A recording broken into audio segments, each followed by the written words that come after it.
Hey everybody, welcome to Paranormal Zone TV. Thanks so much for joining us tonight. And I have a great show for you tonight. But first, for those who may be new to the show, if you would please subscribe, I'd really appreciate it. And please don't forget to give the show a like. We've got a fabulous guest tonight. Her name is Angela Thomas. Let me show you a picture of her. Angela is a professional psychic, a clairvoyant, and a remote viewer, and is noted for her 20 plus years practice for high accuracy and detail. So let's welcome Angela to the show. Angela, thanks so much for joining us tonight. I'm so excited to have you on the show. I read your bio and yes. Oh my God, I should be paying you to be on the show. I can't believe it. Thank you for coming on my show. Listen, well, thank you for having me. Would you tell the viewers, please, about yourself? Well, I'm a psychic clairvoyant. I have, like Noreen said, I've been in practice for well over 20 years. I am a psychic development instructor, so I've developed my own psychic development workshops, which range from telepathy or third eye training or, remote viewing, criminal casework, tracking missing persons. I have courses. I'm a research psychic for the study of precognition. And for those of you that have not heard of what precognition is, it is the ability to see into the future. I do some casework, criminal casework.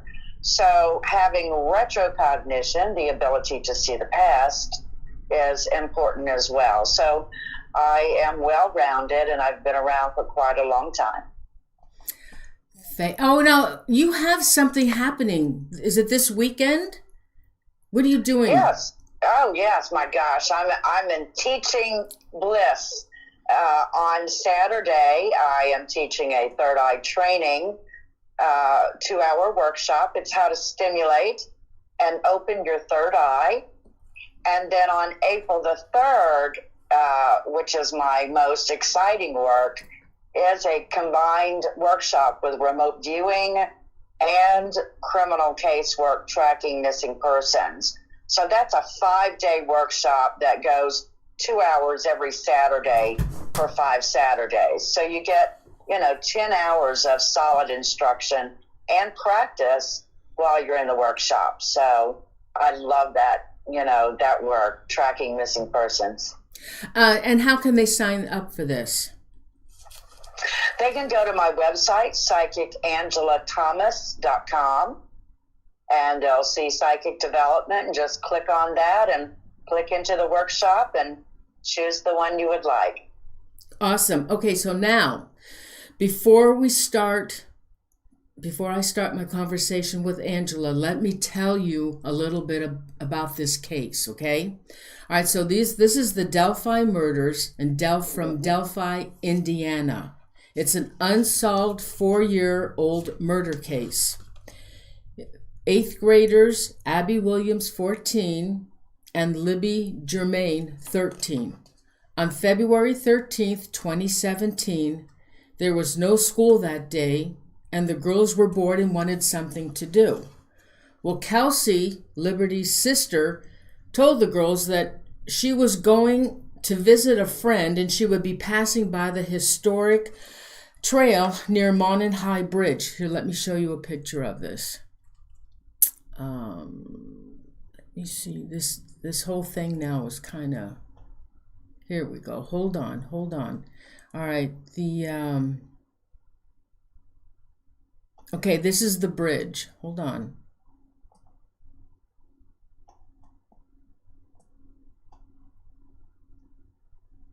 All right, this is the historic bridge. This is the park. This is very historic. And this location here, this is a popular hiking area by locals. And Libby's dad would pick the girls up at a designated area. Well, Kelsi dropped the girls off about 1 p.m. and Libby's dad would pick them up about 3:30. At 2:07, Libby posted a Snapchat of Abby walking across the bridge. And this is from her cell phone, this image right here.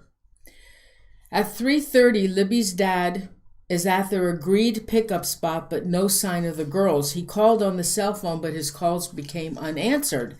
He left his car to search for them. He walked, let me show the path. This is really difficult, guys, trying to do this and talk at the same time.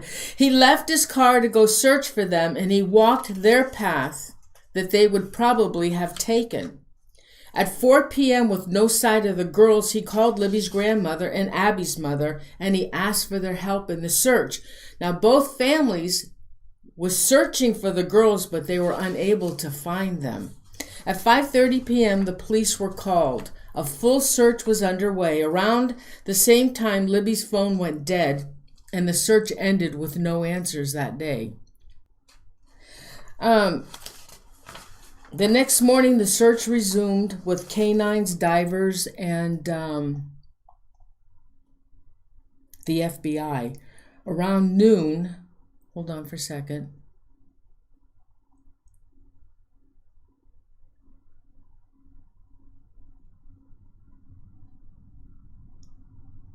Around noon, the bodies of the two girls were found by a volunteer approximately half a mile from where Libby last took her snapshot that was taken.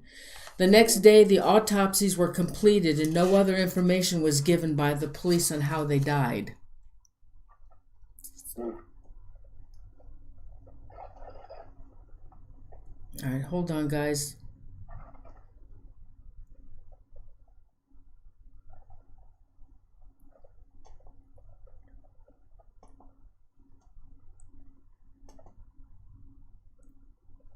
Okay, and this here is a map.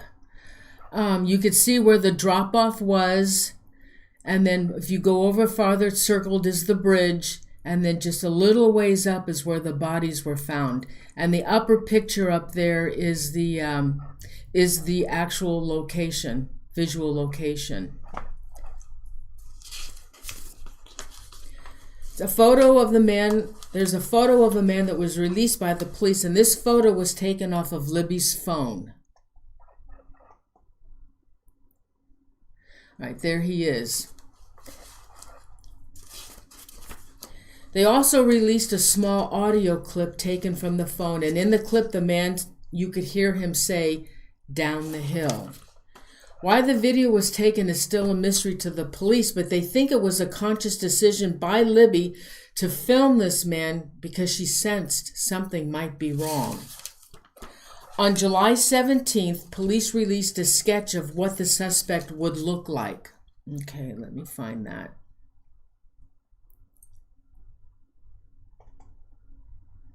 Okay, this was the first sketch. Now, this was released on July 17th, 2017. Now, to date, the only person of interest is Daniel Nations, and on September 25th, 2017, he was arrested in Colorado on suspicion of carrying a hatchet, threatening people on various trails, and a possible shooting on the trail. On April 22nd, the police held a press conference. The case now is going in another direction, releasing an updated sketch of the suspect. This was the result of a 2-year investigation, and the new sketch shows a man with a broader range of age, between 18 and 40 years old. All right, so let me show you. This is, okay, so this is who they was suspecting as the possible murderer, and this is the picture of, this is Daniel Nations. Now, it's pretty close as far as what I can see. Now, this is the new sketch. So here they have this fella, and then they have this one. Kind of similar, but one is older and one is younger. So that's the case in a nutshell here. So before, now hold on for 1 second. Let me get rid of some of this.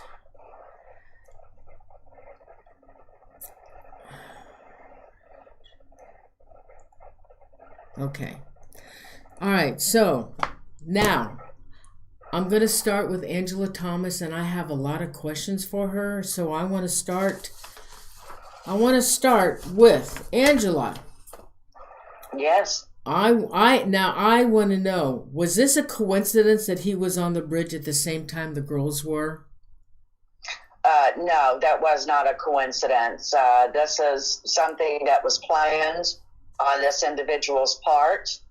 And so it wasn't an opportunity that just, the girls happened to be there and he decided they were going to become victims. This was very methodical and planned out. Oh, it was? Mm-hmm. So was he alerted about the girls being on the bridge? Yes, the thing is that, let me just be clear right now, and you may call me crazy, but I do not feel that the man on the bridge is the sole killer or the sole kidnapper killer. I feel like not only an additional one, but additional two. So 3 people involved in the kidnapping and murders of Abby and Libby. And we typically don't hear about 3 people, getting together to commit murder unless, of course, they're breaking in someone's house and they killed the family and things of this nature. So I feel like it was a coordinated effort that the primary suspect, which I'm going to call the guy on the bridge, was already looking at Libby's house, not to stalk Libby, but to, there's either the family, all of the family, or a member of the family was actually the target. But I feel like there was a secondary motivation, and that was to say, look, you've done this to me. I feel like the primary suspect, that at least one member of that family either got that person in trouble with the law or interrupted a drug sale or caused, this primary suspect has been involved in human trafficking, which we can get into that in just a moment. But I feel like either a loss of money or a, trouble with the law or something of this nature, and they were really going to target that, particular member of the family, but decided to go ahead and take, when you take a child, right, you really crush the entire family. So decided to, get revenge and kill Libby. So on the day of February the 13th, I feel like that primary suspect was watching the house. Oh. I feel like there's a third person, one of the 3 people involved with the younger one, which is that secondary picture that you all saw. I feel like he was already privy and within the social circle of Abby and Libby. And so knew that they were going to go either through text or through Snapchat or TikTok or, some sort of social media platform.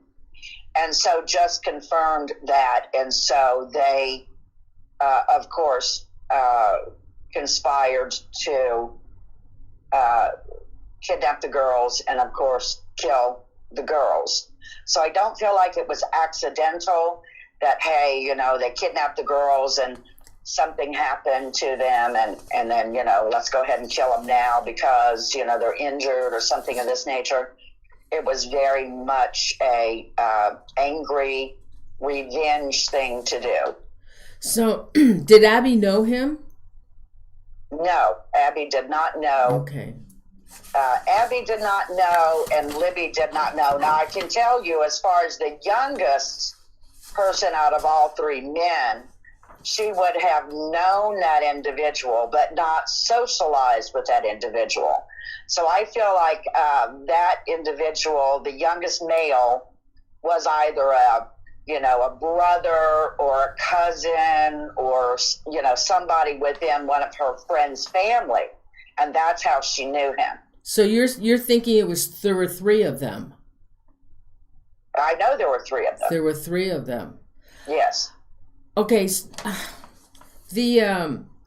The drawings of the two drawings they have. The first one was of an older man, and I'm assuming they're getting that from the picture of the man standing on the bridge. And then they came up after 2 years. They came up with another sketch, which is similar but a younger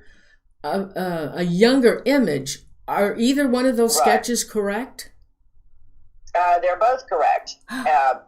They're both correct because that's two pictures of two men out of three that were involved in the murders.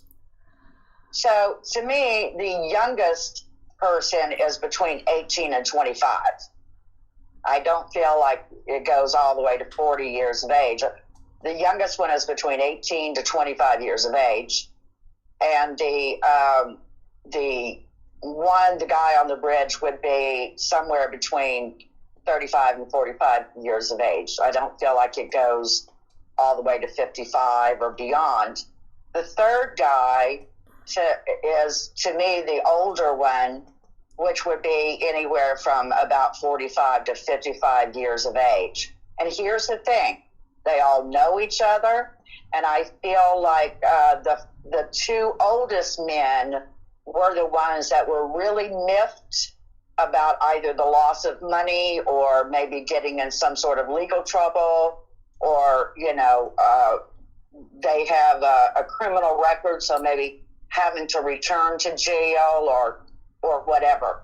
I feel like there was a lot at stake for these two older men out of the three, and that's, the result of you're going to, to the Libby's family, you're going to do what I tell you to do, or else I'm taking somebody out. And so they chose.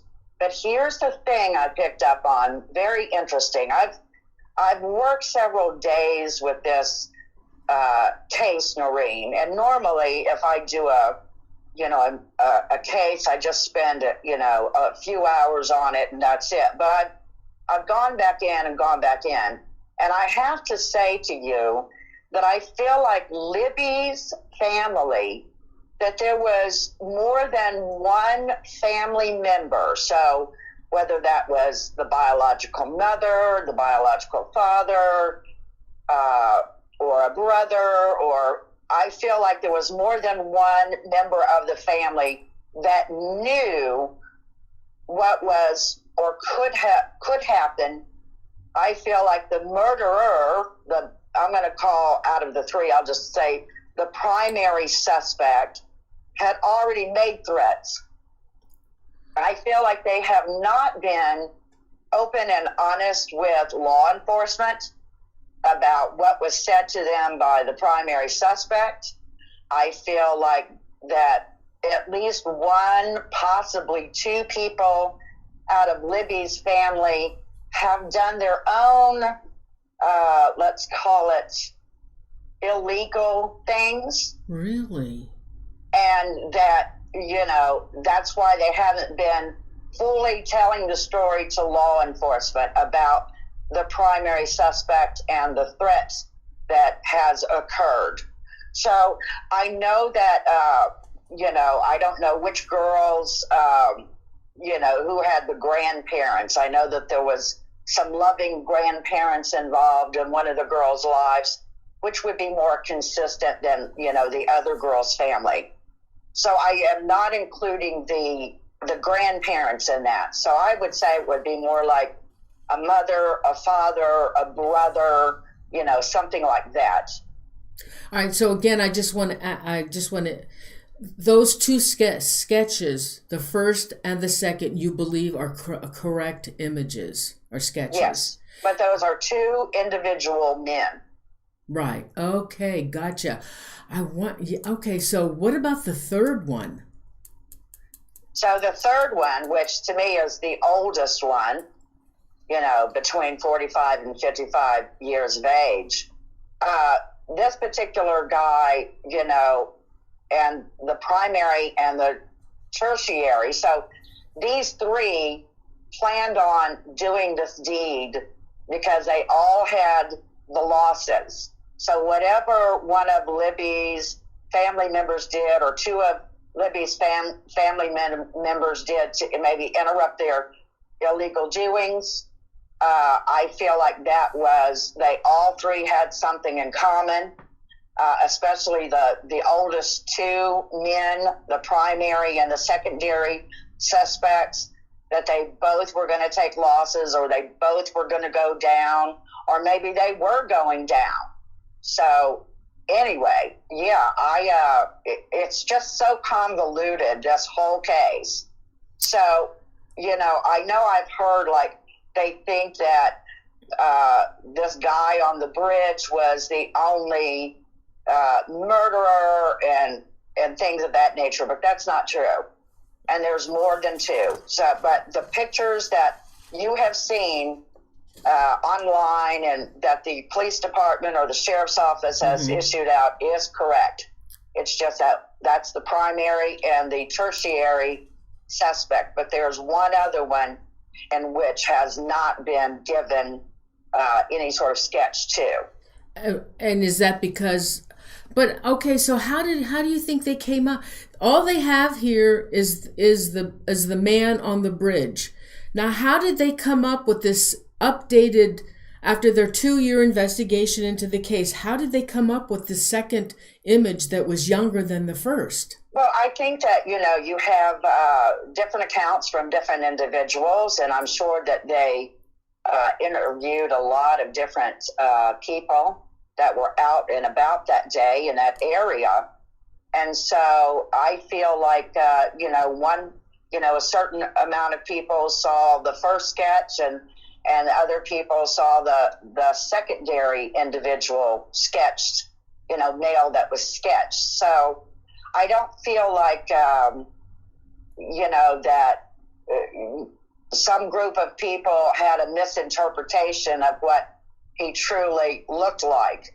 And I think that that's probably what's caused a lot of the confusion, is that people are under the assumption that there's only one killer, but there's more than one killer.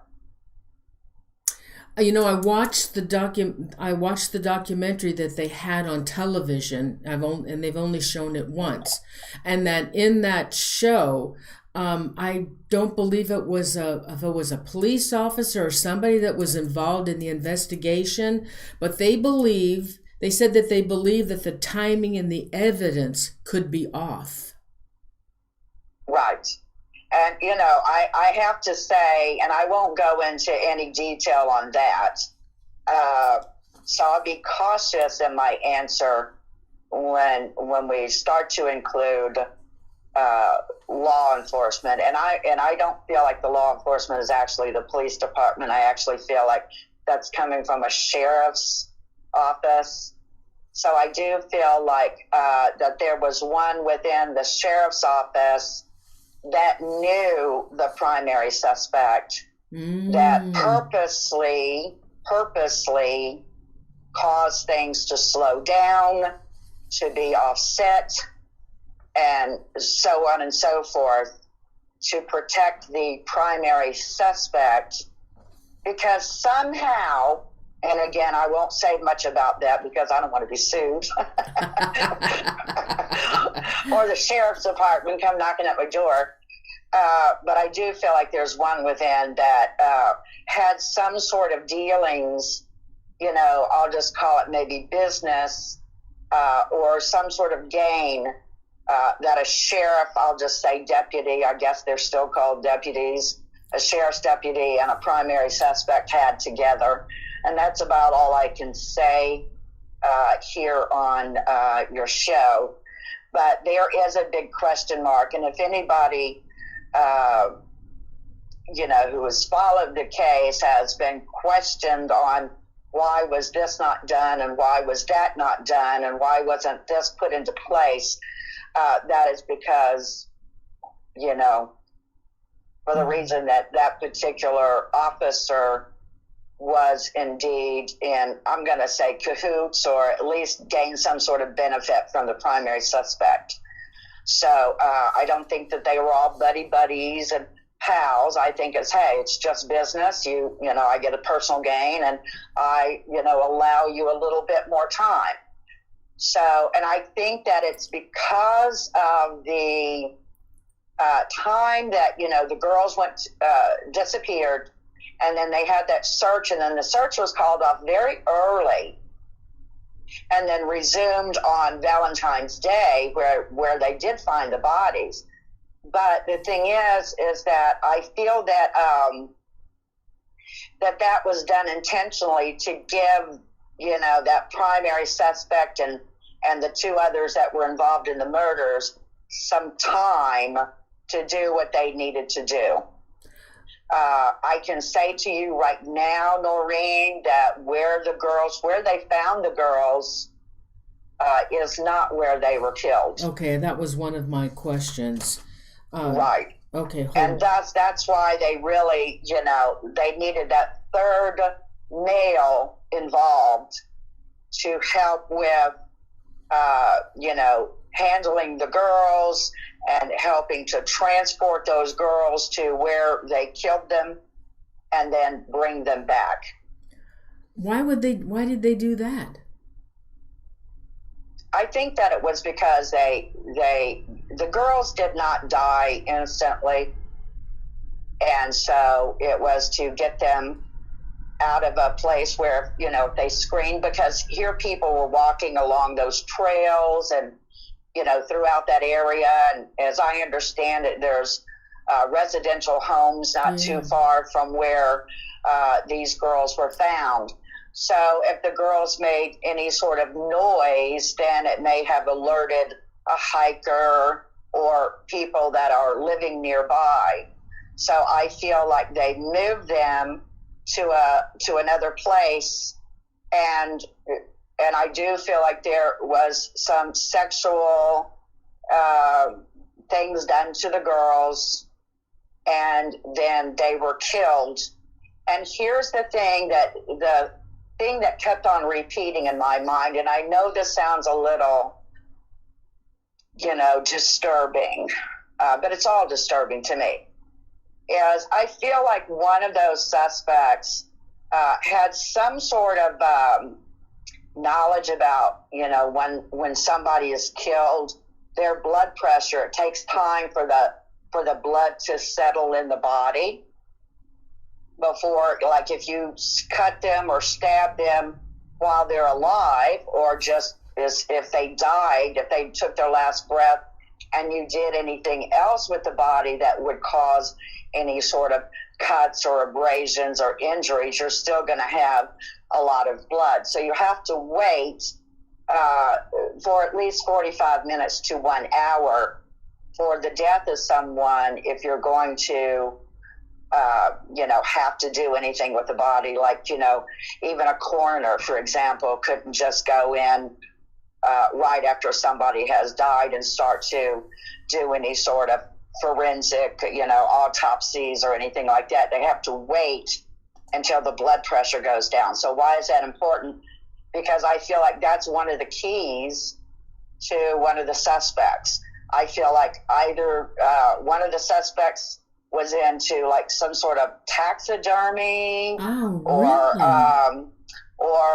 some sort of, you know, if somebody calls and says, hey, I've got a cow or a pig I want to slaughter, you know, they could do that sort of work. This one's definitely a hunter, or it could be involved in some sort of working for, you know, where they kill the animals for food. But I don't feel like one of the main suspect that I feel, who was the guy on the bridge, I don't feel like this was a consistent job holder. So would go from job to job, or, you know, work a little bit here and then be out of work for a long time. But there is documentation of that particular suspect where he would have worked under some sort of I'm killing the animals kind of job, and the taxidermy. And the thing is that there's got to be some sort of special tools that people use when they're doing taxidermy. There's got to be some sort of special tools that they use if they're processing an animal for food. And so I feel like the one that scares me more than any of them is the older one, the 45 to 55 years of age. The primary suspect, dangerous man. But I feel like he would be very leery of the 45 to 55-year-old. So anyway, going back to that, I feel like that they took them to a place where they could be sexually done. I feel like they had the girls do something sexual to them. Oh. You know what I'm saying? Yeah. I won't say it in a public forum what that would be, but you all understand what I'm suggesting. Yeah. And I feel like a lot of that was that, especially the primary suspect, I feel was very much thrilled. Notice that word, thrilled. When somebody's in fear, which, these two girls were, that was some sort of sexual turn on and made it just that much more sexually intense for that particular suspect. I feel like that primary suspect was into some sort of like violent porn or, torture porn or, I don't know porn, as far as categories go, but you understand what I'm saying. I feel like it's not just whatever regular porn would be. It would be something more, intense and cruel. Oh my God. And you know what just came to my mind? What? That they may have videotaped the killing. Well, possibly, but I didn't pick that up that they videotaped the killing. But I can say to you, and it doesn't mean that they didn't. I'm just saying I didn't pick up on the videotape part. But I can say to you that I feel like that is the reason why they were moved from that, that bridge area to somewhere else and then brought back later on. Well, the thing is, there was no school that day. So I can't imagine that the two girls were the only ones in that area. Exactly. Because it's a popular area. So my question is, with 3 men and 2 little girls, how could they have taken them out the normal way? Did they cross back over to the bridge on the other side with them? The way that I get it is, that the guy that was on the bridge, which was approaching the girls, because there's pictures of him approaching the girls, but I feel like the secondary suspect was in a lower, what would you call it? Maybe a lower trail. Is that why he said go? Better word. Well, maybe that's why he said go down the hill.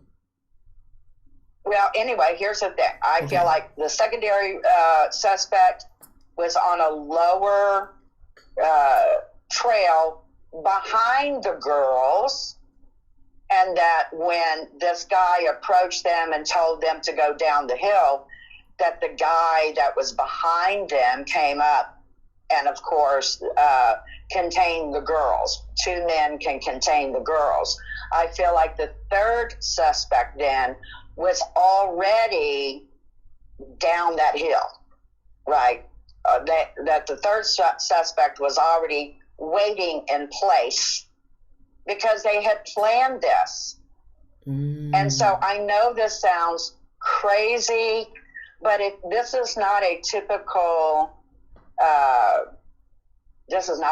case at all. And I can tell you, of all of the years that I have handled missing persons, I've generally handled stranger abductions for missing children, missing kids that were kidnapped by strangers.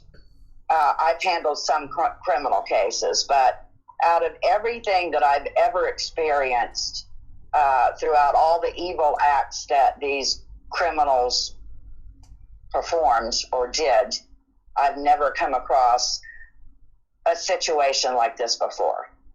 And so, to me, it's very disturbing to, number one, coordinate between three people. But again, two out of those three really had a reason in their mind, or, like I said, revenge, anger, I'm getting back at you, Libby's family member or two. And so, they had a reason in their mind.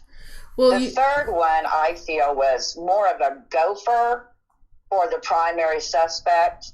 I feel like the third person was definitely hung out with the primary suspect quite a bit. But the primary suspect feels to me like he was around a group of, I'll call it misfits or drug users and people that were into breaking in and committing crimes, a group of criminals. And so I feel like the primary suspect definitely was telling the youngest person what he was and was not going to do. All right, so the police know approximately what time they were murdered. Her last picture posted was at 2:07, but during that time they were there on the bridge, they were back and forth on social media and taking pictures of themselves, and so the police have not said anything about when they possibly were murdered. So they're saying they weren't murdered there. They took them off site and yes, they brought them back. Now, the thing is, with the police searching for these girls, and I don't know if there was any activity during the night with people around looking for the girls, how could they have gotten them back without being seen? I don't feel like that the area in which they were found had a lot of people coming and going. You know what I'm saying? I do not feel, I feel like they definitely crossed over, and I want to say the property, the man that owns the property that the girls were found on, I feel like they crossed over this man's property and placed the girls there. And of course, I feel like it was done in the wee hours of the morning when they transported the girls back to where they ended up laying the bodies. And now her cell phone was found. Now they said that the phone was probably in her pocket, so she could have recorded as long as she could. So there's information on her phone, and I don't know if they have any more images or pictures that were taken on her phone, but they did find the phone. So I guess the killers didn't know she had that phone. I'm surprised they didn't know. Well, I think that, when criminals are in the middle of doing what they do best, committing bad crimes, that's the last thing that they were thinking of.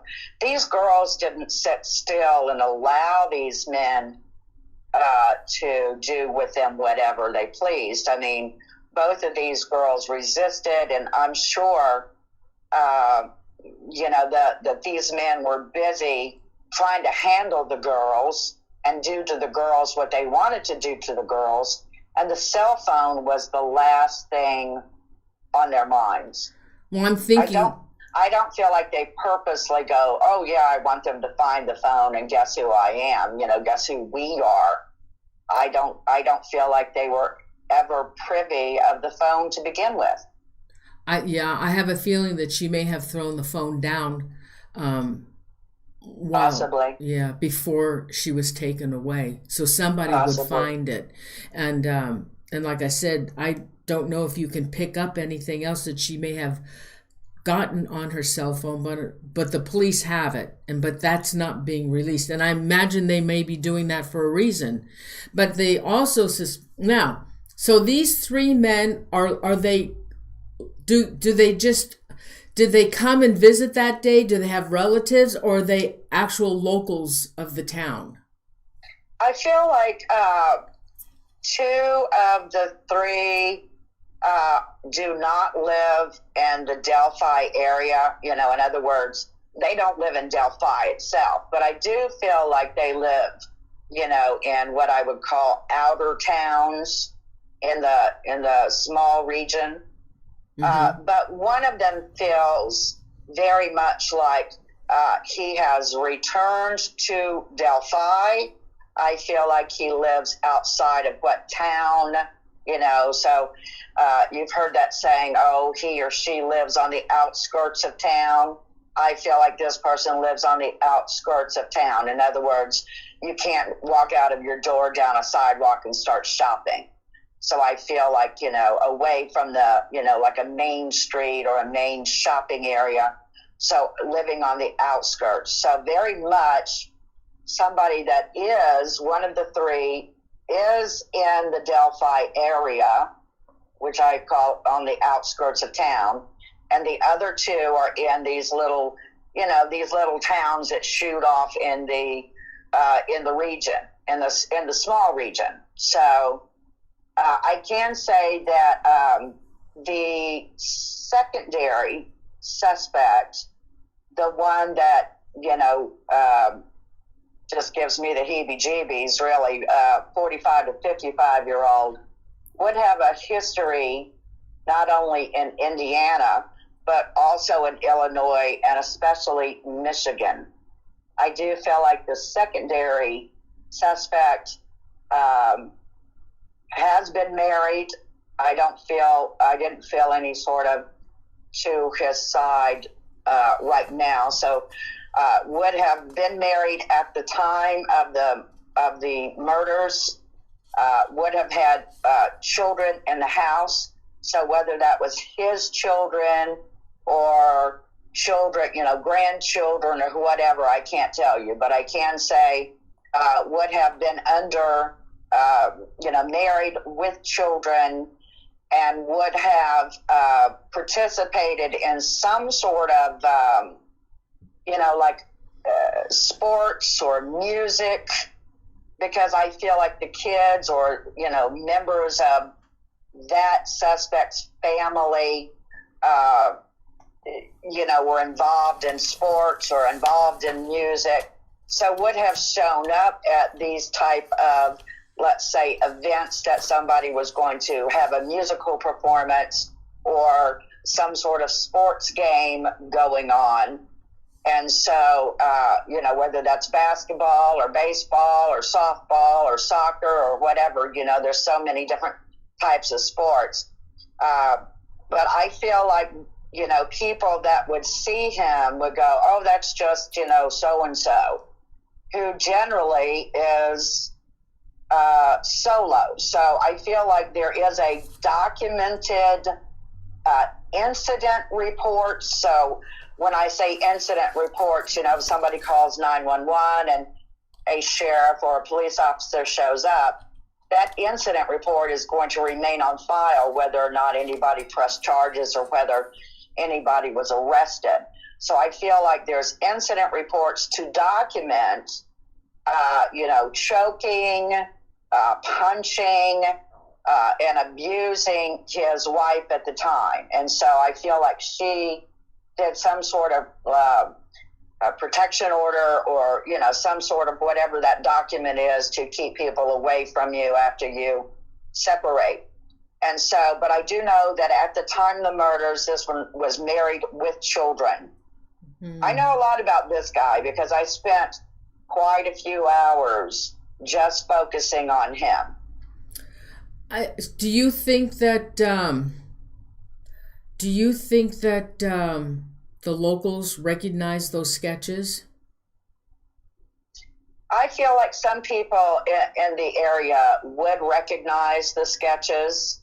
I do feel like there's several people that pretty much know. And it's not just from, hey, I know that person by looking at the sketch.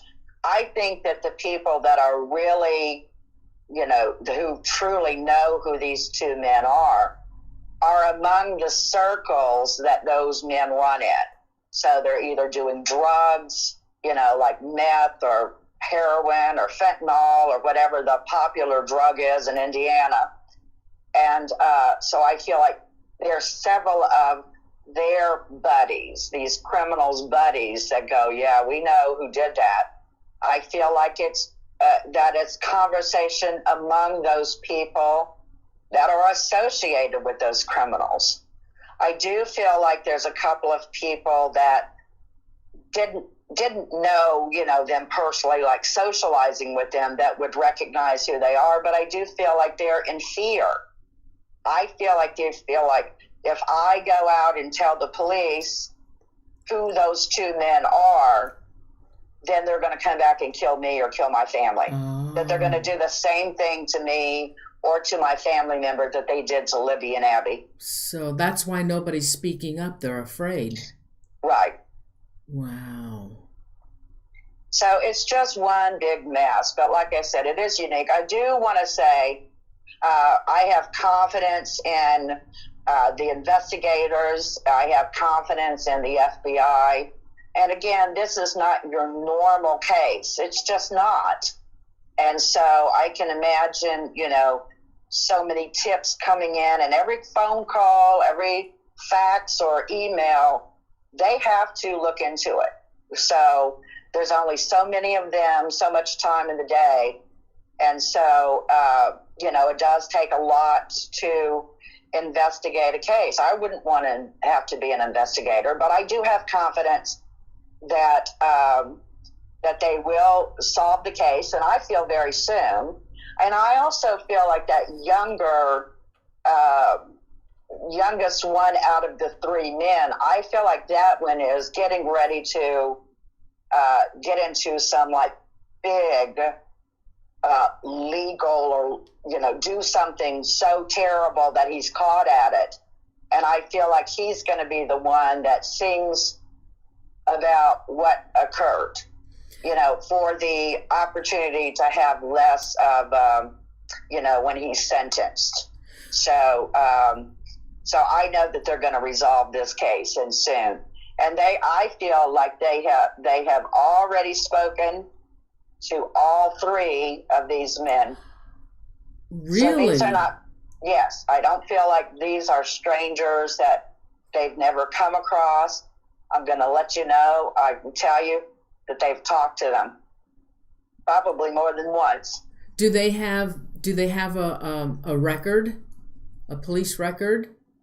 Yes. The two out of the three to me are all, serious felonies. So the investigators or the police or the sheriff or all of the above would be familiar with their criminal history. The youngest one, I feel, has committed misdemeanors, but has not been caught with felonies, or if he was caught with a felony, committing a felony, that he found a way out of it, or, it wasn't as severe as these other two older men. And so I feel like it's going to be the youngest one, because the youngest one, to me, is a gopher, does what the primary suspect wants. I feel like he would not go out and commit crimes on his own. I feel like he always has to have other people around him, other criminal elements. So if he wanted to break into a home, he would have several of his buddies with him, you know what I mean? So he wouldn't do that on his own. And that might just be from the lack of true experience, or it could be immaturity on his part, or just the fact that he goes, hey, if I need backup, I've got backup, right? But I feel like that youngest one is going to be the one that kind of talks to the investigators and tells them something when he's in serious trouble and he wants to negotiate. Now, the thing is that all of them do drugs. And so I just hope that the investigators can get to the youngest one, because you can only do drugs for so long, right? And then, the possibilities of ODing is going to be there. So people that do those kind of drugs don't last very long. Is this for the first time they've killed anybody? No, it's not the first time. I feel like there's been quite a few. I feel like the secondary suspects, I can tell you what, if you walked in those same woods where they saw Libby and Abby, found Libby and Abby, I feel like there's other bodies in there by the secondary suspect. The primary suspect, which I won't name any names. I don't know if I can legally give names on a interview or not, but I do have names, and but the primary suspect, I feel, would have killed in the outer towns more than he would have killed just in Delphi. So I don't feel like the primary suspect that is hunting grounds for victims is just in the Delphi area. I feel like he's very familiar with Delphi, being the primary suspect. The secondary suspect, I feel, is living on the outskirts of town. And then the third guy, the young guy, is in the area. And I'm going to say probably lives, the third one, the youngest one, probably lives within, less than 10 miles of where they found the girls. But I feel like it would be known as another town, another town over.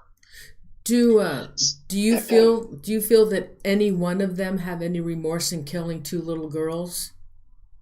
I feel like the youngest one is the one that's disturbed about it. The older one, the primary and the secondary suspects, I don't feel has any sort of remorse.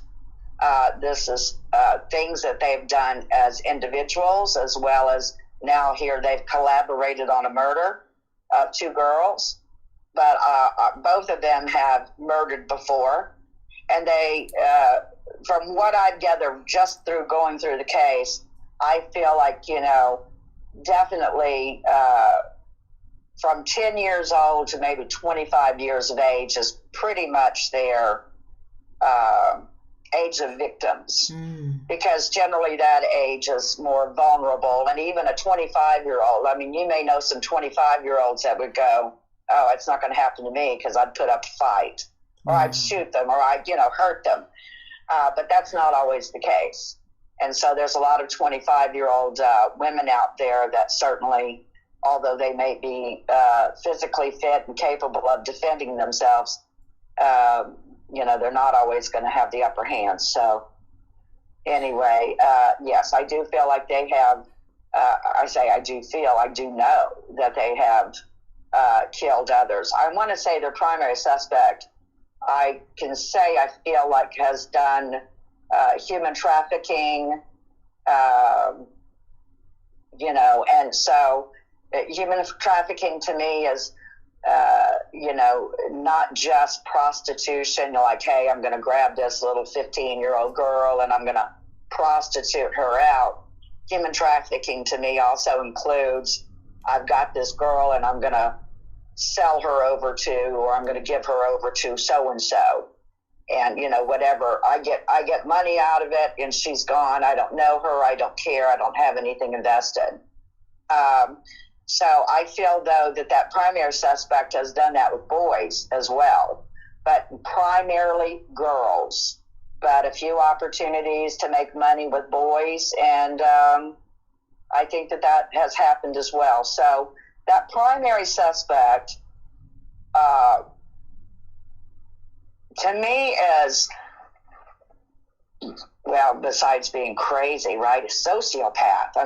Both the primary and secondary are sociopaths. I just feel like the degrees vary in, how bad of a sociopath both of the older ones are. But both of them are quite the crazies, like really crazy. And one particular, very angry. The other one, the secondary suspect, the 45 to 55-year-old, feels very like anything could set him off.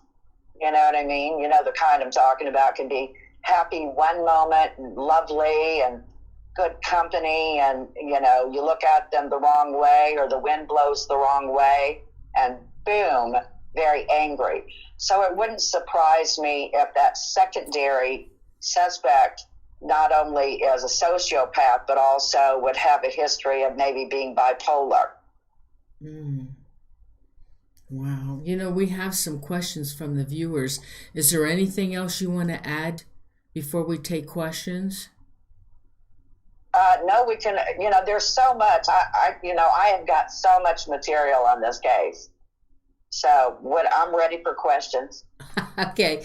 Robert Hanna had asked a question that you already talked about. He wanted to know if you believe that the case would ever be solved, and you had already answered that. Yes. Yes, thank goodness. So, High on Emmy wants to know, are honestly keeping quiet in order to catch all involved? Are they honestly keeping it quiet? Yeah, to catch them. So yes, I feel like they are being very low key and very quiet in order to catch these criminals. I feel like they know that there's more than one person involved, but I think that they're keeping quiet so that it can be an element of surprise when they do catch these murderers. Because if they let any information out now, they know the public really wants to know about, what really happened. But if they let it out now, these criminals will change their routine, leave the area. I feel like one is already in jail right now. So that person wouldn't have any place to go.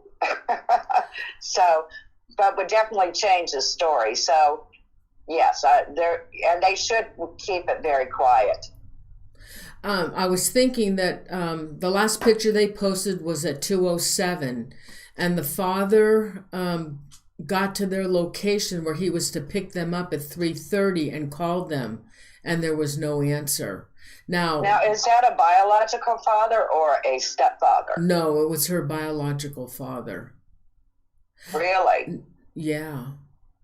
Oh, okay. Yeah. The thing is, they had probably taken them already at that time, and if her phone, that's right, the phone rang, but when he called later, it was dead. So the phone was still alive at 3:30. But the thing is, they probably have been taken, and she may have thrown the phone down. But she could have still gotten audio from the people that she was surrounded by. But like I said, the police won't release any information. Right. Are you thinking that maybe she could have picked up something? Other voices on that phone? Yeah, I feel like there's a lot of information on her phone. So, and I'm sure that they're hearing more than one man's voice. Yeah. Okay. Coming from that phone. Yeah. But for the biological father, I gotta say, I'm sure he loved and adored his daughter, but, I got a big question mark about that particular man. So, but it's unfortunate that, he didn't get there earlier or. Well, because he couldn't have gotten there early because, that was the time they had agreed on. The girls were going to stay till 3:30. I see. Okay. Yeah. Okay. This was all worked out before they had left, and the father Gotcha. had agreed to pick them up at 3:30. Gotcha. Okay. All right. We have another question from JD. Do these monsters have any identifying marks like tattoos or scars? Yes. The primary suspect seems to be the one that has a lot of tattoos. So, to me, a lot of tattoos would be tattoos on the arm, maybe even tattoos on the neck, tattoos on the legs. You've seen people that would go and put it on their thighs or their calves. So, yes, which I'm going to call that the primary suspect would have that sort of thing. The secondary suspect would have tattoos, but it just feels like, up on the forearm. So not covered in tattoos and things of that nature. The secondary suspect, though, to me, he's got an affinity towards survivalists. So the tattoo on his arm may not be, let's say, the name of his wife that he was once with. It can be some sort of identifying tattoo on the forearm that would have something to do with survivalist or military or security or some kind of special, we can call it symbol. Okay. Let's see. From Keith Starks. How did the fight start? Was it in the barn? Was Libby treated much more violent in the actual target?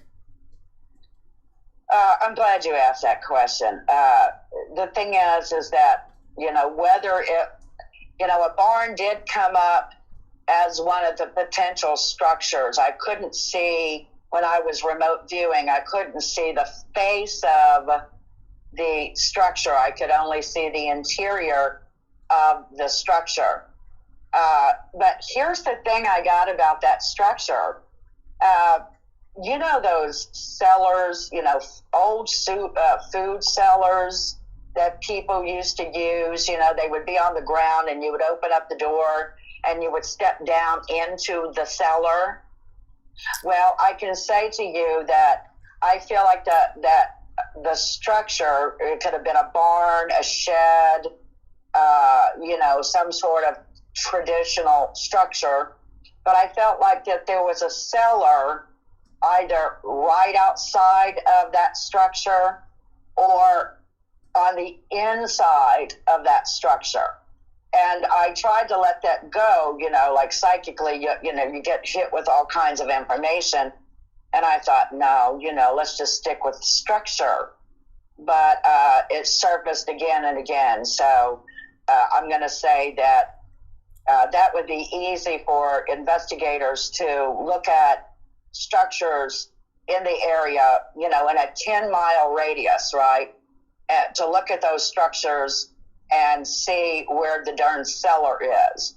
So, and wherever the cellar is, they've got the right structure. So, did they put up, did Libby get more abuse? Yes, Yeah. she did.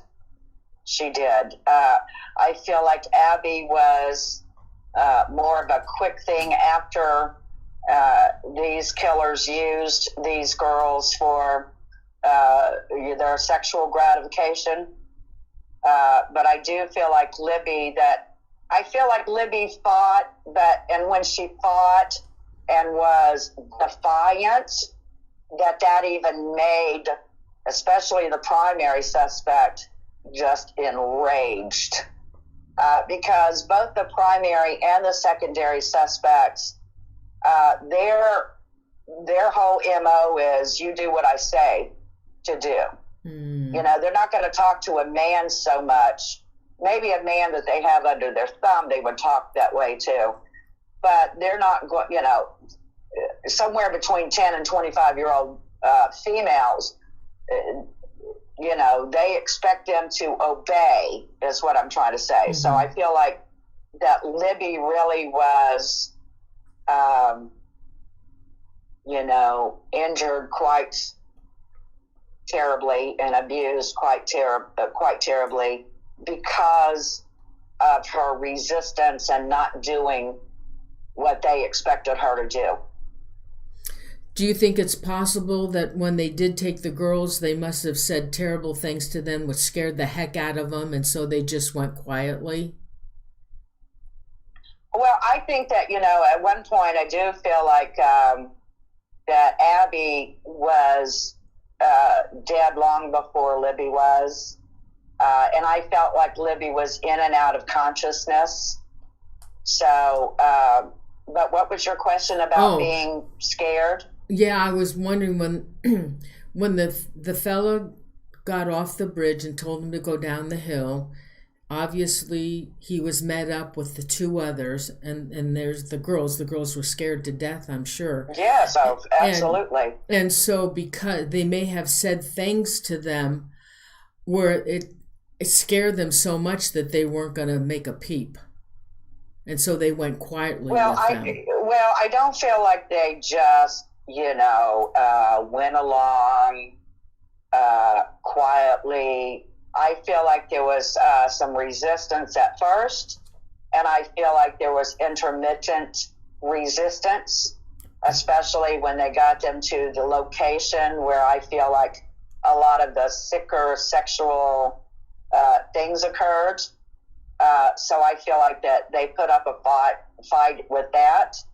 And so, but they weren't always quiet. But, to me, I feel like both of them fought for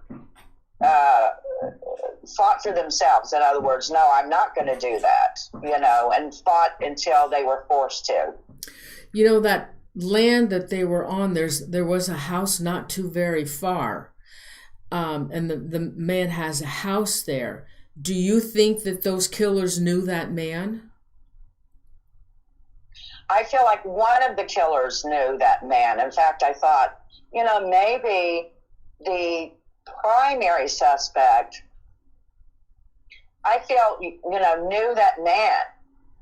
And so, I feel like they weren't buddy, mind you, but I feel like maybe would have played on that man's land when he was younger, or was allowed to hunt on that man's land when he was younger.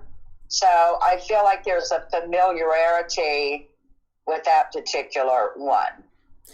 Do you think that the man was involved in any way in letting them use his house? No, I don't feel like the landowner was privy to any of that going on, and I do not feel that man said, sure, take the girls in there, No, I don't feel like that at all. Okay, we have another question from Red Spark. Will these murder victims ever be avenged? Well, define, will they ever be avenged? The murder victims? I feel like, justice will be served, maybe not like we would want it to be served. I'm sure that a lot of people would love to go out and execute the killers immediately, right? If they were found guilty and all, even before they were found guilty, people I think that would say, yeah, those are the ones. But I do feel like they will be avenged. All right. So okay, Margaret Lee Reed. Margaret, Angela already spoke about that. The abductors knew these two girls, so these two girls weren't wrongfully taken. From they knew the girls, and it was all set up. Okay, well they knew of the girls. I don't feel like Libby or Abby knew the primary and the secondary suspects. I feel like the primary suspect absolutely knew of Libby because he was looking at that house. But I feel like he was looking at the house that Libby lived in simply because he was really majorly upset about something with one of those family members, possibly two of those family members. And it was the third youngest one that I feel was, in Libby's social circle or Abby's social circle, to where TikTok or Snapchat or some sort of social media or text or something would have been privy to, what they were planning and when they were going to go and that sort of thing. So, but they didn't, sit down and socialize with these girls. So Abby and Libby would not say, wow, I know all of these men. It doesn't feel like that at all. But the youngest one, would have been, I feel like, a brother or a cousin or something of one of Libby and Abby's friends. So that's how I feel like they would have, that he, the youngest kidnapper, would have been privy to what they were doing and where they were going, for sure. Freedom Flag wants to know, did anyone see the killers on the trail? I do feel like they saw the killers, but wouldn't recognize them as killers, right? So just like people have seen that we have the sketch of the older guy and then we have a sketch of the younger guy, people saw these men but didn't recognize them as killers. I do not feel that someone witnessed these men taking the girls away. I don't feel like somebody witnessed the struggle of those girls. I can say I feel like,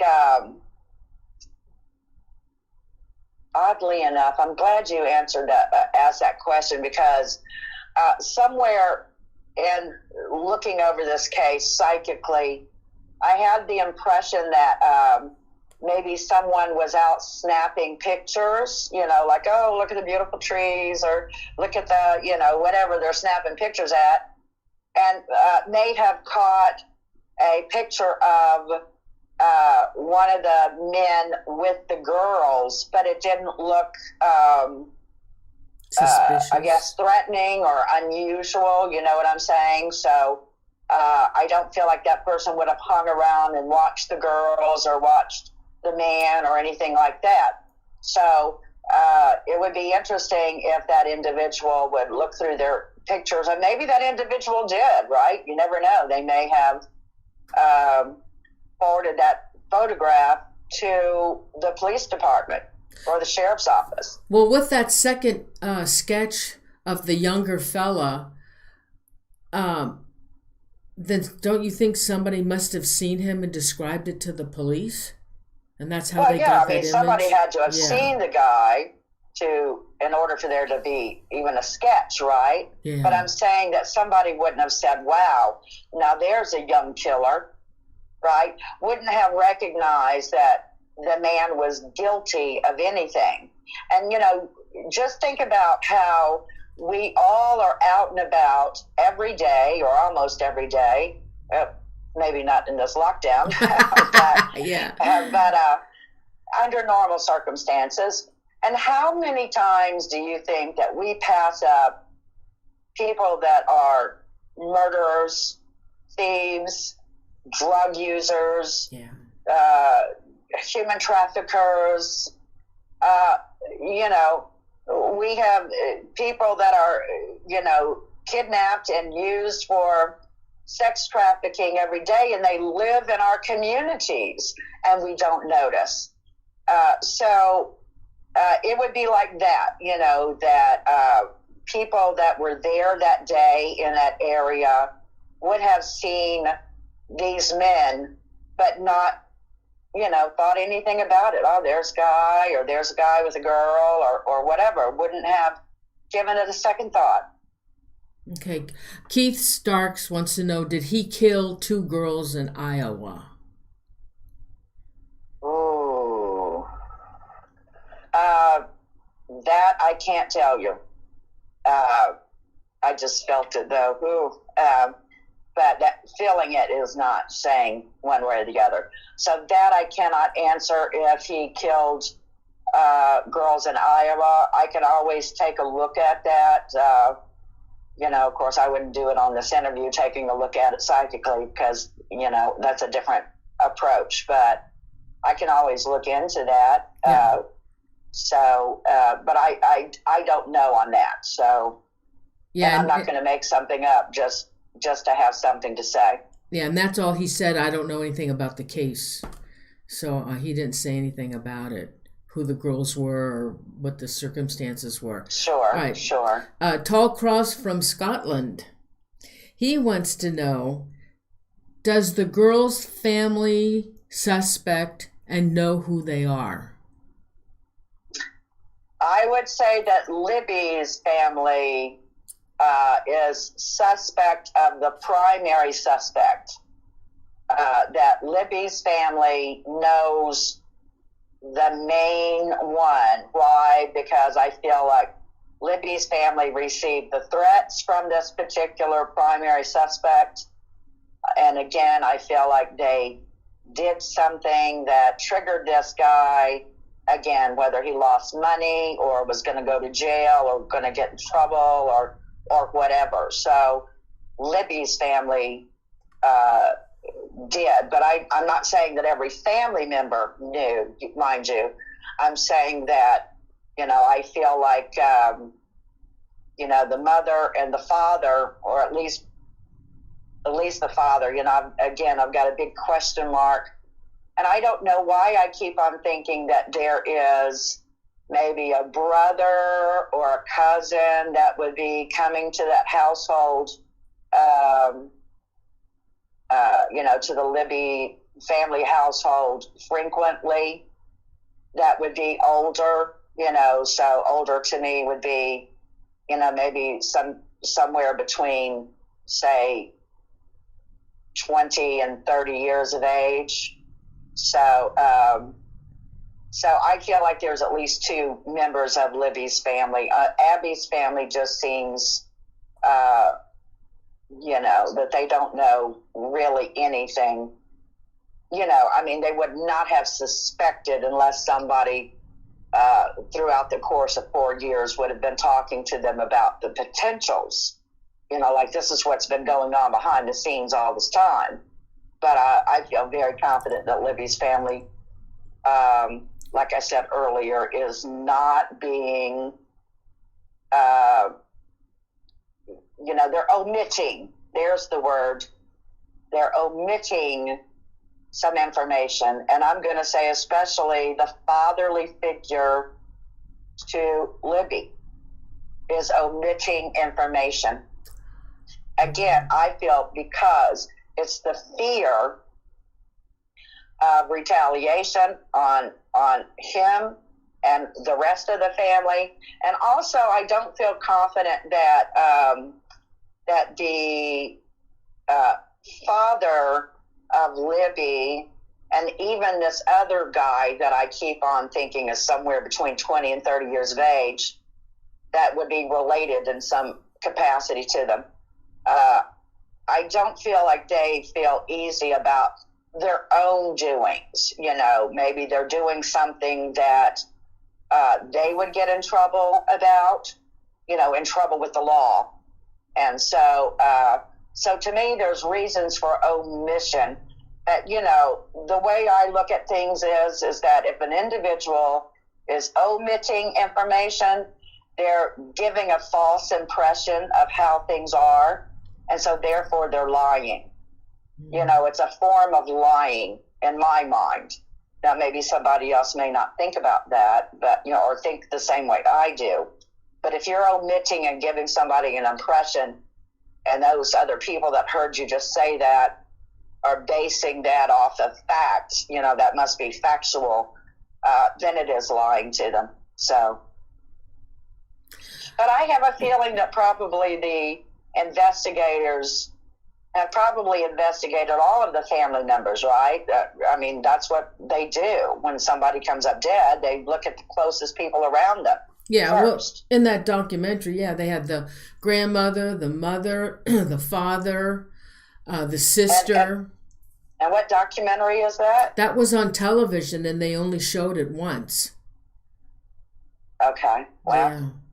You'll have to send me that link. I can. It was on TV, and I was looking for it because I wanted to watch it again because we were doing this show, and that's how I had some questions to ask you, sure. And I can't find it anywhere. They only showed it once. Mm. Okay, so there is somebody by the name of Turtlehead, and they said, please say their names. We need justice now. Okay, so Turtlehead, I will be forwarding a written report to the Delphi Police Department. And so those names will be on there. But again, I don't know if I would be in any kind of legal problems if I said these people's names in a public venue like this. But I can say to you, I do have all three of the names. And one out of the three, no, I would say that the police already know these three. Of course, I'm sure they probably had 500 suspects, right? But they would know these three. So I do have on the primary suspect, I do have a first and last name. On the secondary, I have a first and what I'm going to call also nickname with a whole history. I can tell you who he is right now. And then the third one, I have a name. So, but I feel like the police officers are very familiar with all of these three men. So to me, it's a matter of they know who has done it. It's just a matter of them, proving it. And so I feel like at least two out of the three that they know for sure had something to do with or was the ones that really kidnapped and killed those girls. Well, J.D. Bambara is asking if there's any DNA evidence, and of course there would, because they did an autopsy. Now, that DNA evidence. But here's the thing. What? Are you talking about when I said there was some sort of sexual thing going on? Yeah. Okay, so I'm not quite sure if they raped the girls. If they did, they would have used some sort of a condom because they don't want to get caught. You know what I'm saying? So whether it was a rape or sodomizing or whatever. But I feel like it was more about having those girls do things to them and hurting them and just especially the primary suspect seems to have some sort of thrill. So again, I'm going to revert back to porn. I don't know about porn, like I know that there's supposed to be different kinds, but whatever would have include a lot of violence or a lot of torture and include sex with it in whatever form that would be. That's what that primary suspect is into. Does that make sense? Yeah. Hi, on. I need to be a little bit more worldly on the porn thing, but I just can't bring myself to it. Let's see. Hi, your camera's been moving. I don't know if you know that or not. I'm sorry. No, I didn't know. Yeah. Go ahead. So, because Hi on Emmy said, do you know that the left shoulder and camera is going nuts on your guest? And they said energy. Oh yeah. It's been moving. It's been moving. I've noticed it. Yes, I've noticed it. You would be very surprised all of the energy that goes on in this household. Now I see. Turtlehead must have something to do. Must know these people, or must maybe live in Delphi, because they're saying, I don't know who Jared is. Did Jared have a crazy uncle and cousin? Is this where you are going? I don't know who Jared is. I don't know who Jared is. Would that be a Libby family member? I don't know. I watched the documentary. I don't remember hearing a name. I can say that Jared isn't among the three, the primary, secondary, and tertiary suspects. That's the name of one of them, Jared? No, I didn't ever call them Jared. There was a similar name, though. I'm thinking, were you here reading my notes? But but that was in association. But it wasn't a Jared, it was a Jeremy. So I've got names of people that are associated even with these primary people that I'm sure that the police can identify. Because, it's different when you're in a Delphi, Indiana, which can't be that large of a town. Uh-huh. So it's not like these murders occurred in Chicago or New York City where there's just, a ton of population. So I feel like that's why they're going to, really solve it, because there's only so many suspects and so much, but I feel like they pretty much know who it is. Wow. Okay, that's the end of our questions from the viewers. We have a large crowd tonight. Oh my goodness. I can't wait for you to submit that report.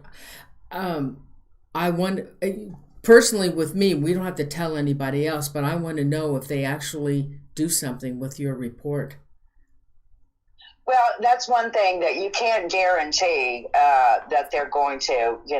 I've spoken about some police departments or investigators. Their belief system is, oh, gee, it's another psychic, huh?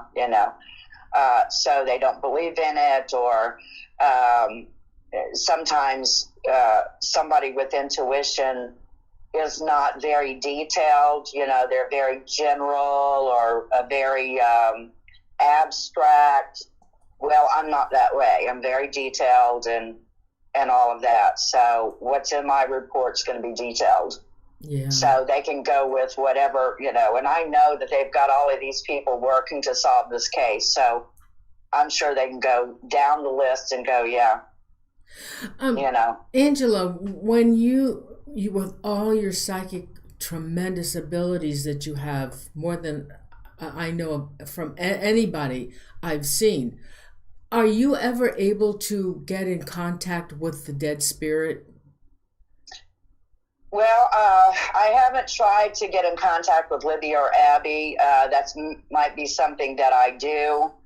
I don't really go out and evoke a spirit or conjure a spirit. I generally allow the spirit to come to me. I'm known as a psychic more than a psychic medium. I don't even offer psychic medium sessions, but I do have mediumship abilities. So maybe if I can, get into a space and allow Libby and Abby to speak to me, that would be absolutely wonderful, because then that would help tremendously. But no, I haven't tried to, like conjure them or, invoke them or anything like that. Which conjuring and doing, trying to get a particular spirit, to me, that goes against, my practices and even my faith, right? Even though I communicate with spirits, I don't conjure them up. So, big difference, and how that's going to be. But, yeah, I wish I could just hear from them and let them tell me what. But I'm hoping that the police, once they get this report, that they do something with it, or they call me if they need something. Sometimes what they'll do is you send in the information and somebody will use it, but they're not going to pick up the phone and call you unless there's something more that they've come across. And so I did a case years ago on a couple out in Utah, of all places. And it was a young married couple, and the wife was, disappeared, right? And so I knew, I took the case and I was looking at it and all that, and I had put in a written report that that the husband would be in the wee hours of the morning, would be at a convenience store, and he would be on film. And of course, again, I knew the husband had had killed his wife. And so I did get a phone call prior to, them eventually arresting this guy. And so I got a phone call from one of the detectives and gave him a little bit more information. And I said, this is where I believe the area that you'll find the body. And so I didn't hear any more, not one word. And so, I went on, and actually I had forgotten about the case. And then years later, I'm sitting in Missouri and watching a documentary on this murder case, the husband that killed the wife. And there was footage from the convenience store in the wee hours of the morning. Because when they saw that footage, they knew he was lying. He just said they went home that night and went to sleep, and he woke up, and she was supposedly had gone out to jog that morning, and he never saw her again. And then the area in which they found the body, I said, would be in Redwood. Like I don't know if it's Redwood, a town, or Redwood, the subdivision. But anyway, they found her body in that Redwood area. So, but they never contacted me. And really, I don't want them to keep me abreast of everything, because they're never going to do that. Anybody that supplies tips to investigators are not going to call every person that's provided a tip and say, hey, by the way, this is what's going on at this juncture. But I really don't want to know either. You know what I mean? What I do want in this case is for them to arrest and prosecute these killers to the fullest extent of the law. And that's what they deserve. Whether the state involves death penalty or not, that's not up for me to decide.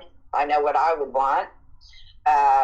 But anyway, I don't want to know other than if the criminals are caught, because it weighs on your mind. When you're a psychic, you're in observant mode. But if somebody calls me in the middle of the day and I'm not in my psychic mode, then I'm, like a mom or a sister or a friend, I'm in that mode. I'm in my normal mode, and that would affect me if somebody called and said, hey, let me give you some bad news on this case. Mm-hmm. So I don't want that in my mind. Angela, Turtlehead just typed, I mean Garrett Kurtz. No. Okay. Nope, it's not Garrett Kurtz. Okay. All right. But let me just say this, Turtlehead. Out of the many, many people that they have as suspects, take your top 10.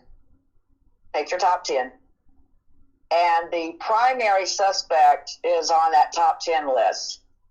Even if the police officer said, oh, we've ruled that person out, or, you know what I'm saying? I think that they're saying that not because they really ruled that person out.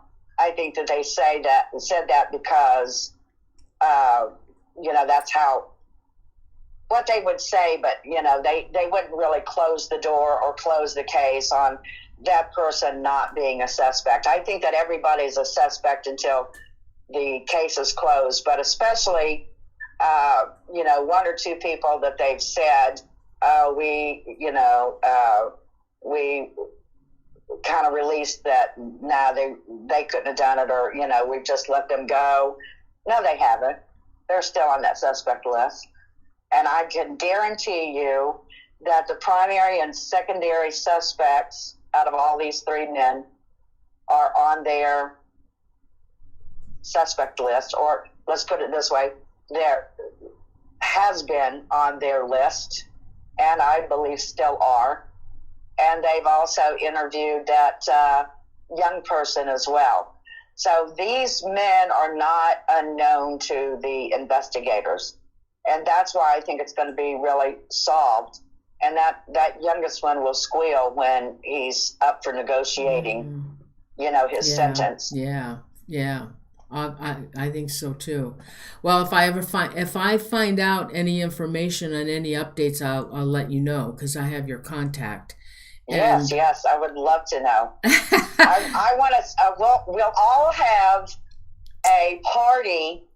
We'll have an online party when they arrest these guys. Absolutely. Yeah, you come back. I'm hoping you'll come back and do another show with me because... Well, I'd love to. Thank you. You are absolutely awesome. Now I have to pick... I do want to... there is a show I do want to do with you, air with you, is on psychics. How can you tell real psychics? And go in that direction. And what is it? How can you tell if the psychic is real?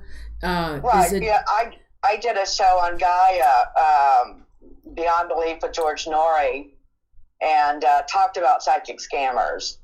And but it's really, I would love to do a show like that with you, Noreen, because it's really a big problem. Good. Okay, then I'll get in contact with you and we'll schedule one for April, maybe May. All right. Well, just call me and let me know and we'll work it out. Okay, we'll do psychic scammers. And there was something else you look into. Is it tarot cards? It's the whole, the whole thing. Okay, good. Yes, I do 3-dimensional tarot, yeah. All right. Okay, so you do 3-dimensional tarot cards, but would that, I mean, how long of a show would we need for psychic scammers? Would you want to include your 3D tarot cards too? We could combine the two. That's going to be up to you. Okay, I don't do readings on a live show. Is that what you do? I mean, if you had a guest or a listener or something that wanted a quick, let me ask you a question and I'll give you a quick answer, we could do that. Or we could just talk about it, right? We could just talk about tarot and since we're talking about psychic scammers, we can talk about all of that. Because, I go online and I will pop into a room or a group and listen. I won't say a word. I'll just listen. And it's like, I can't believe they're calling themselves that, Okay. So I could just say this. It kind of irks me that anybody that's a psychic or calls themselves an intuitive and is making a living from it, if you're getting advice, like, oh, John or Jane Doe, this is what you need to be doing. You need to run because they're not. I don't give people advice. I give them information and they can, they're adults. They can make their own decision, right? Okay. So I don't try to influence anyone's decision. Okay. So I will have you back in May and I'll get in touch with you. Sounds good. Oh, my gosh. Thank you so much for an entertaining, lovely, oh my God, this was an awesome show and I enjoyed you so much, Angela. Such a pleasure. Well, thank you. Such a pleasure. Thank you, Maureen, for having me, and thank you, listeners. And I love that you ask questions. I mean, we could really sit around and have some coffee and talk for hours on this case. I know. This is my favorite topic. I feel bad. I mean, rest in peace for these girls. I mean, I feel terrible, but I've always loved true crime. I've always loved true crime, so I can't help it.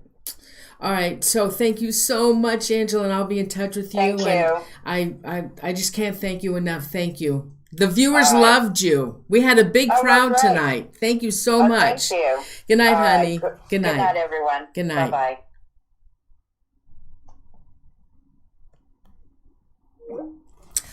Oh, wow. That was awesome. That was good. I'm talking to the viewers now. Bye, honey. Bye, Noreen. Bye. That was awesome show. I hope you guys really enjoyed it. We had a big crowd tonight. Thank you so much for being here. Now I really feel bad because I'm going to have to edit the show and take out the first 20 minutes of it. And I'm going to lose all the chat that we have, but people aren't going to appreciate waiting 20 minutes to see the show.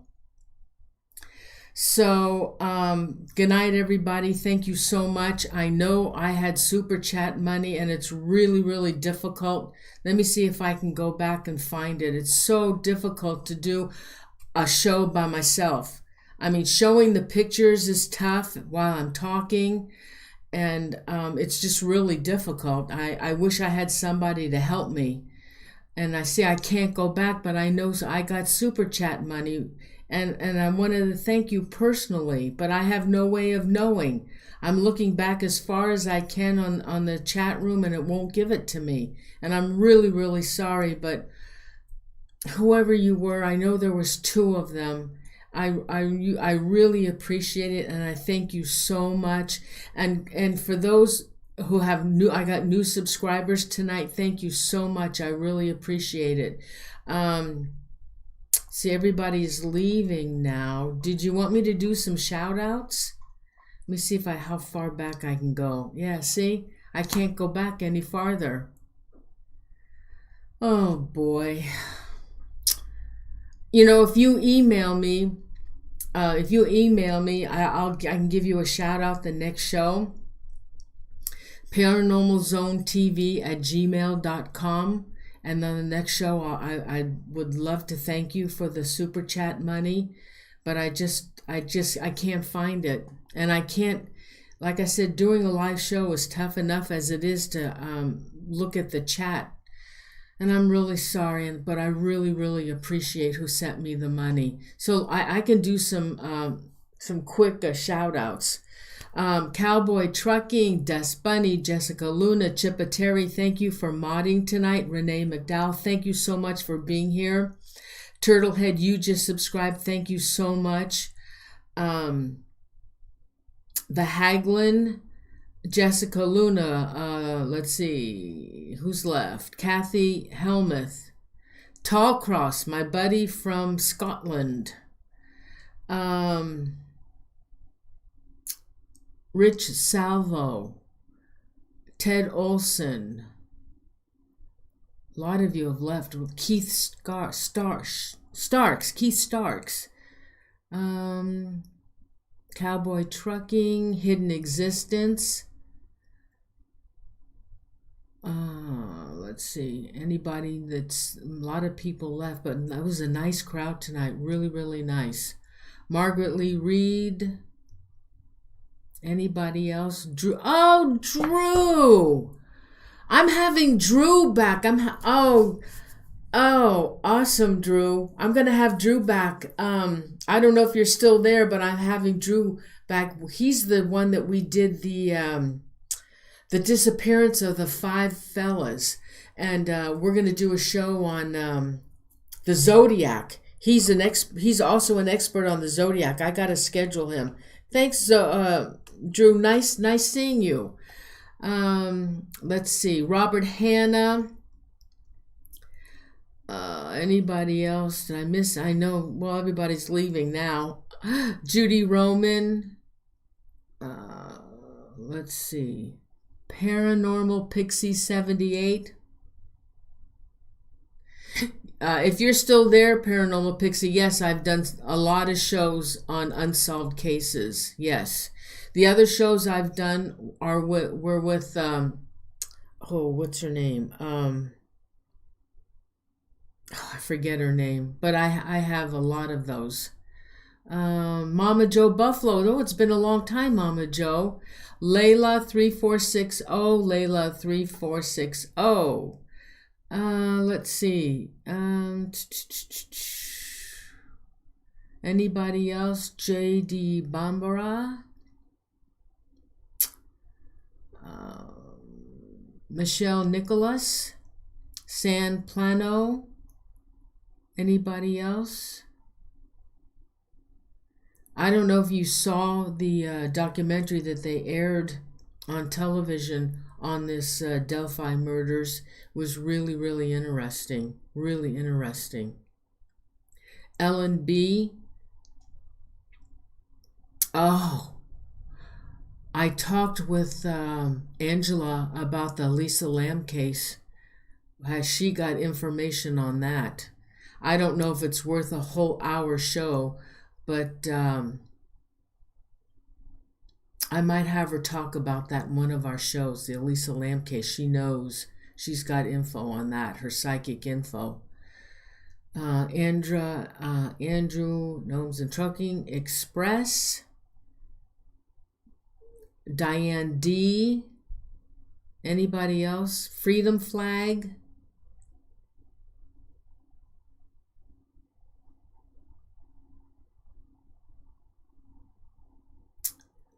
Freedom Flag, you must know something about the case. Karen Piotti. Lori Miller. Anybody else? Geez, I gotta go. Kathy Helmuth. Holly B. Malavina Smith. Boomer D. Boomer, subscribe to my channel. We have another show on April 8th. Oh my God, I have a great guest coming on April 8th. He's never been on the show before, and I can't wait. Jean Fish, Sharon Parker, Tallcross. Anybody? Okay, anybody else? I gotta go, guys. Lorca. Lisa Scarrett. Oh, Lisa, I've seen you plenty of times posting on my shows. Thank you.